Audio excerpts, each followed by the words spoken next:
Alright, so this week we're going to do things a little bit differently. We're actually going to fill in kind of like what I call a wobble pattern.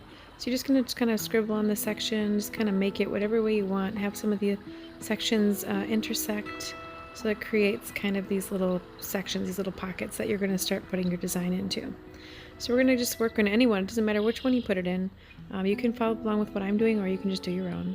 I'm going to draw some circles in this section. They're just standard circles, kind of the same size. You can have them all different sizes. You can have them big, small, whatever you want. I'm going to fill the entire section, some half out of the space and some completely full inside the space, just like I show you here. And then inside of each one, I'm just going to draw some horizontal lines, and you want them to kind of be over the edge a little bit, so it looks kind of like a little bit of a sketchy design. I mean, you can certainly make them meticulously straight, side to side without going over the edge of the circle, but that seems like a lot of work. It's not very relaxing to me. So to me, I just kind of like to make it a little bit sketchy like that, so you can fill up the whole space. And again, you can do whatever you want. You can do the background of this black. You can leave the circles white and do the lines in the background. It's up to you how you want to change it.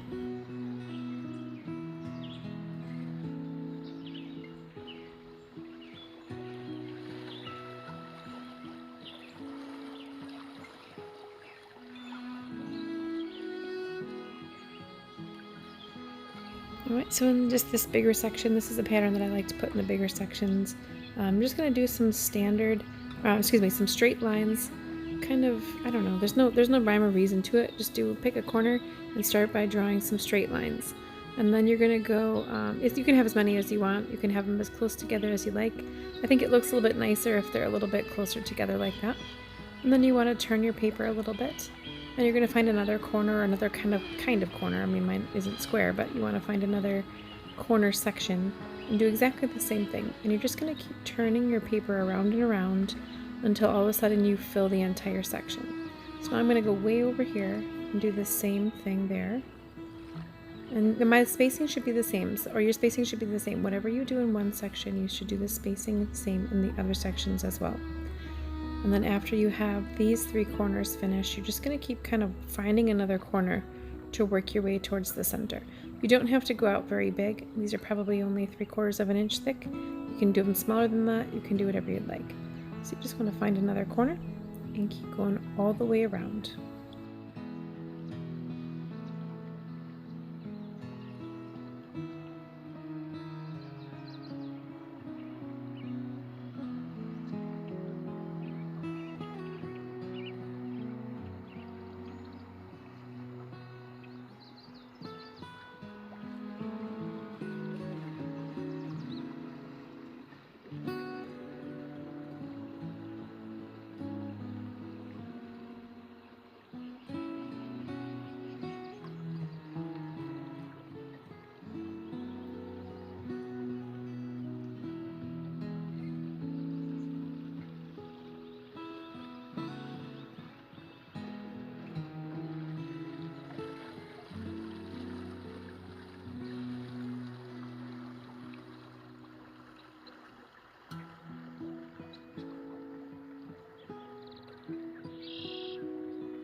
As you can see, my lines are not perfectly straight. They don't start and stop in a specific spot.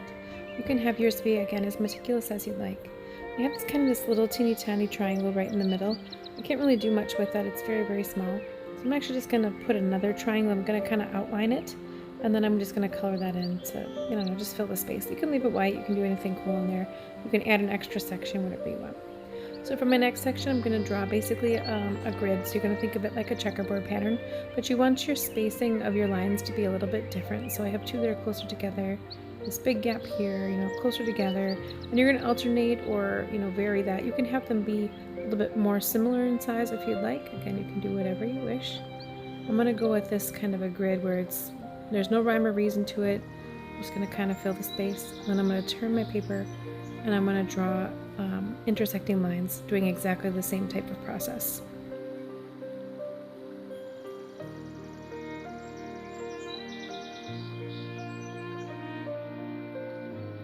You do want the lines to be straight. You don't necessarily have to get a ruler or anything, but again, if you wish to have it really, really straight, you certainly can do that. The point of Zendoodle, though, is to just sort of let it free form, so do try to do it without a ruler. So something like that looks good. And now you're going to start filling in your checkerboard pattern. Pick any square that you want to start in, it doesn't matter which one, and just start coloring in the square, and you're going to color every other square in one row, and then when you go down to the next row, you're going to do the alternating squares. So it will look like a checkerboard.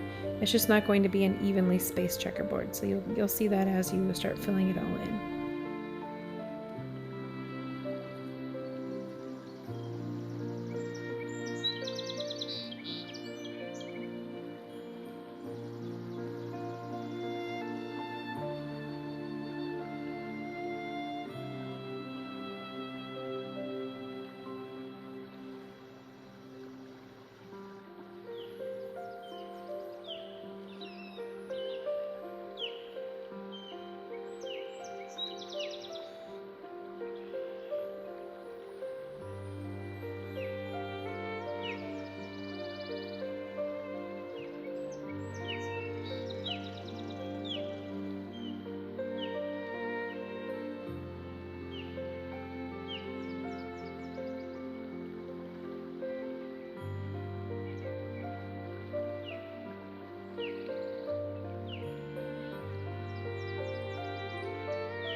Okay, so once you have all of your checkerboards done, now in the white sections, you're just going to go ahead and you're going to draw another square inside of that, or another rectangle, depending on what, what shape it actually is. You should not touch any of the sides. You're basically just going to draw another outline of a shape right in the white section of each of the rows and columns. And you're going to do that for all of them.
Alright, so the next pattern I'm going to show you is also good for a larger section.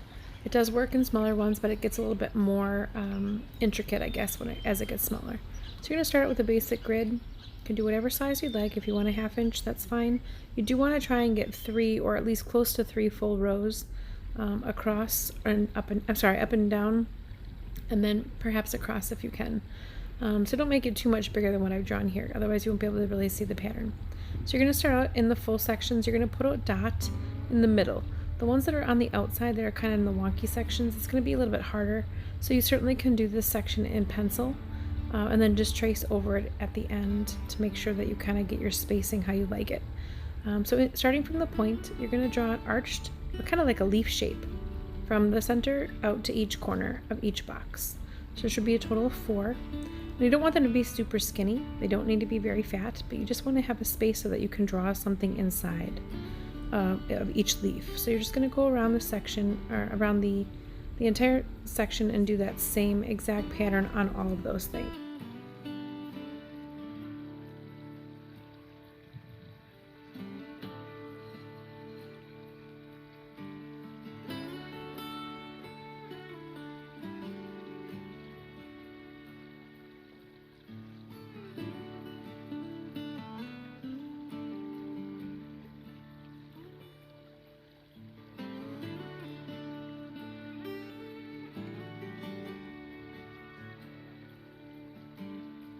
Alright, so again, inside of each leaf, you're basically going to do another outline of each of that. It's kind of like a little wedge shape that you're going to put in there. It shouldn't touch any of the sides. Again, it should just kind of be a little bit of a leaf shape inside. You can fill that in if you'd like, or you can just leave it, hollow and white like I have it here, more like an outline. You're going to put that in every single one.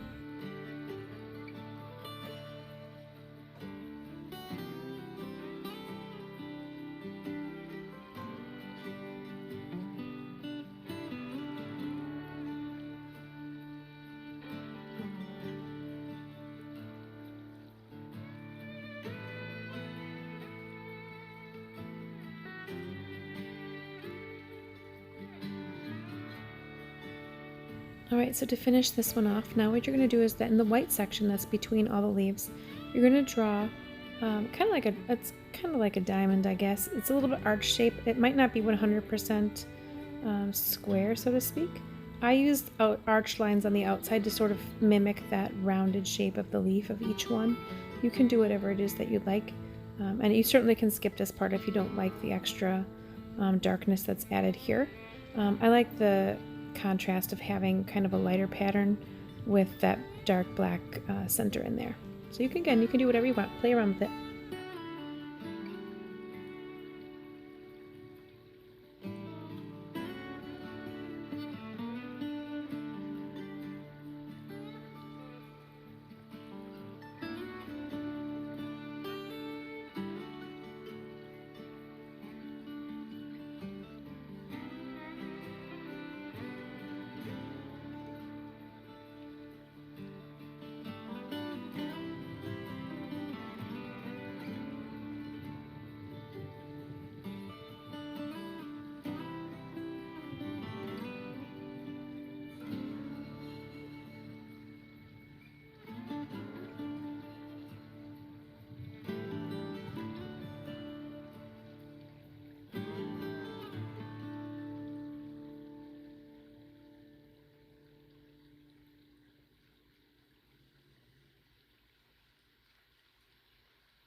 Alright, so now in the lighter sections, we're going to do basically a continuous line, either a cursive L or a cursive E, depending on what you see, I guess.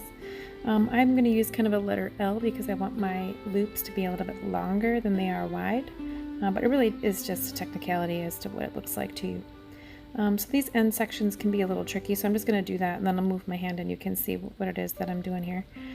So you're going to just kind of start on one end. You don't want to touch the bottom or the top lines. It should be just straight through the large section, completely free floating. And then on the top of every L or every E, you're going to put just a little dot if you want, or some kind of decoration up there. You can skip that part if you don't like it. It should fill up the entire section, just a continuous line.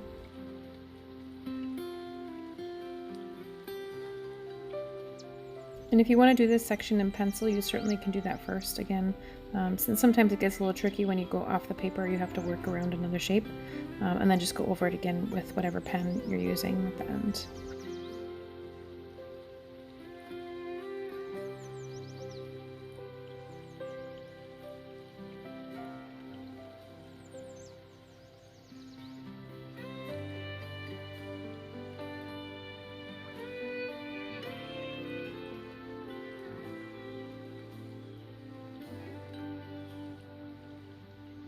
Alright, so I'm going to fill in this little section here with kind of a swirly pattern. So if you think of the number 9 forwards and backwards, that's kind of what you're doing.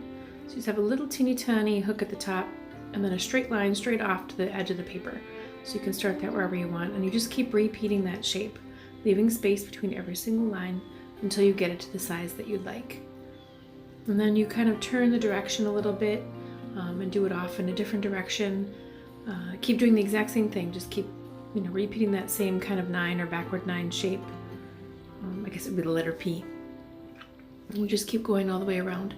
Again, with this one, it's kind of nice to have a tighter the lines closer together have a little bit tighter pattern.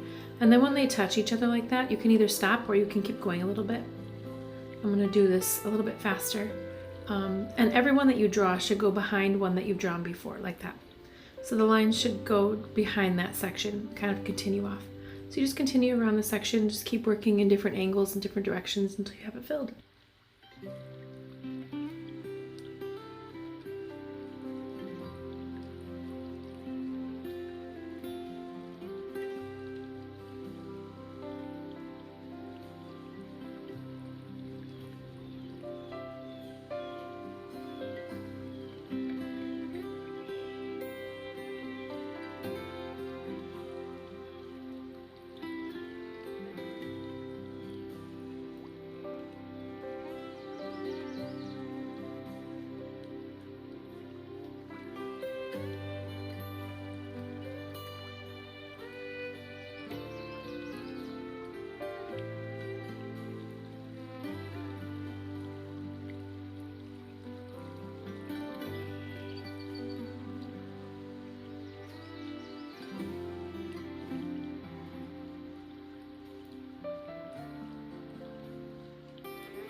Before we go on to the next one, I just noticed that I didn't color in my, my little boxes up in the top pattern, so I'm just going to quickly go back and do that.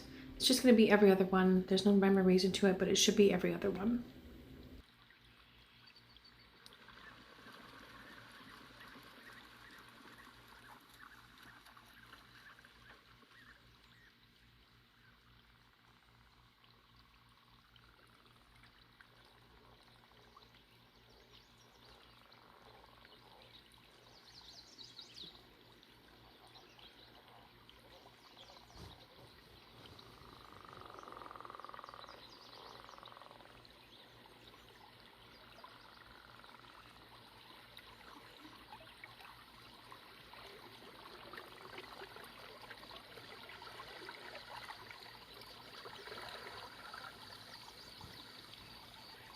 Alright, so now in this bigger section down here, I'm going to draw some parallel lines going in a different direction than the other patterns. So my top section you can see goes up and down. I want this one to be opposite, so I'm going to go kind of in a straight across pattern. You do have to watch when you have lines next to lines. You don't want to have them all in the same direction, it just looks a little strange. So these are again pretty close together. They're a little bit tighter together than that top pattern on the left. So they're pretty close. We're not going to do anything with this. You can color it in if you'd like. I'm just going to leave mine white. It's up to you what you want to do. So in between each set of parallel lines, kind of you're just going to draw a big zigzag, basically a wide tooth triangle, excuse me. And then kind of just go off to the edge of the section, however you have to fill it.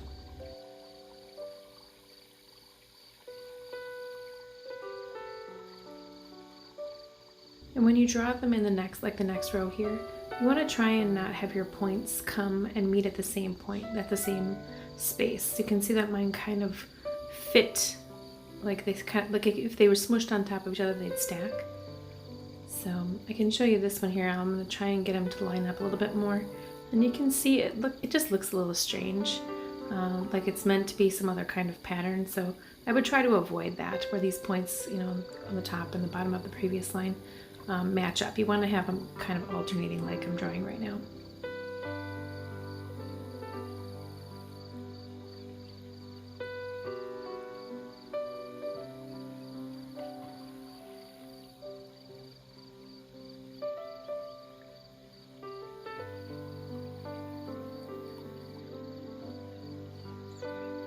Alright, so now on the bottom section of each triangle, I'm going to do a double and a triple line here. So I'm just going to go up and down, up and down, up and down. They don't touch each other again. It's just kind of a repeating pattern. Up and down, up and down, up and down, until you fill the whole thing. So you might have 4 if your triangles are really large. You may have 4, you may only have 2. Whatever it is that you need to be able to fill that section underneath is what you want to go with. And you want to stick with kind of that same pattern if you can. So if you have 3 in one row, try and keep 3 in the other. But if one row is a little bit skinnier and you can only get 2, just go with that.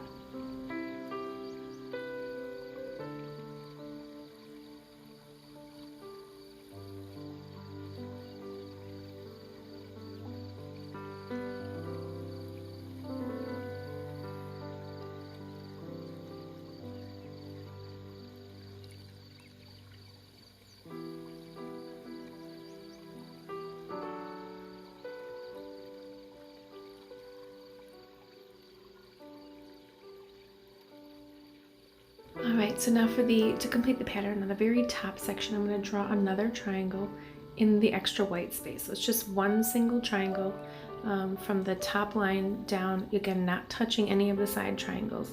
It's just going to be basically an upside down triangle. And then I'm going to go ahead and color that in. You don't have to do this step if you want to. You can repeat the same thing that you did before where you have the consecutive triangles. You can do that on the top as well. I kind of like the little dark pop of black in there. So I'm going to color mine in.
All right, and to fill up this last section here, I'm kind of burnt out at this point. I may not want to think about, straight lines or anything like that. And I'm just going to go ahead and fill this in with circles. So my circles do touch each other. They don't overlap or anything like that. You do want to try to get circles if you're more of an oval drawer, just a little bit more natural, then just go with ovals in the whole thing. So you kind of just want to keep the same style. But you can vary the size on here. You can see that I have some large ones and some small ones. So you can just do whatever you need to until you fill the entire section.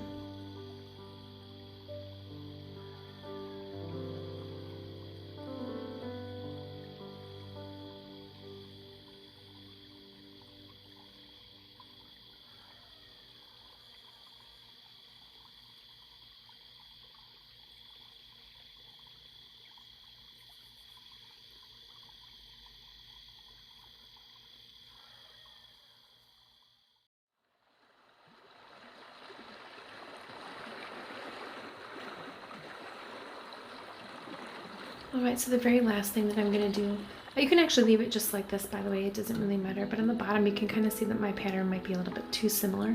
Can't really see my sections all that well. So I'm going to take a fatter Sharpie and I'm just going to go over my lines again. I'm not doing anything other than going over the lines. Again, you can skip this step, it's completely optional, but I like how that black line kind of makes everything pop, makes it stand out on its own. Again, I'm just outlining here, I'm not doing anything else to the pattern.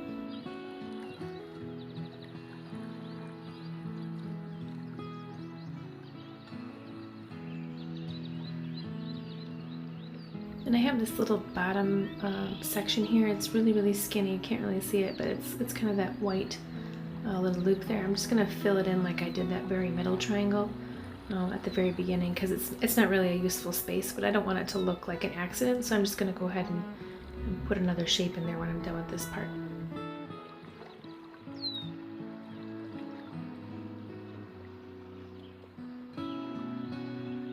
If it helps for you to turn your paper while you're tracing, go ahead and do that. You don't have to have it be exact.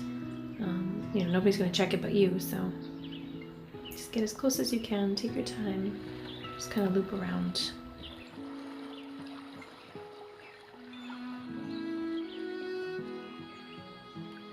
Okay, I think one more section here. Alright, I think that looks pretty good. Not too bad. So again, I'm going to just fill in this little bottom section here with just the same thing that I did. I'm just going to basically outline that section on the inside, and then I'm just going to color it in so it kind of fills in that, so it doesn't look like it was a oops or an accident there. It just kind of becomes part of the pattern. You can kind of see that there. And I actually do see that I missed one other section of my outline, so I'm going to go back and just quickly get that outside edge here.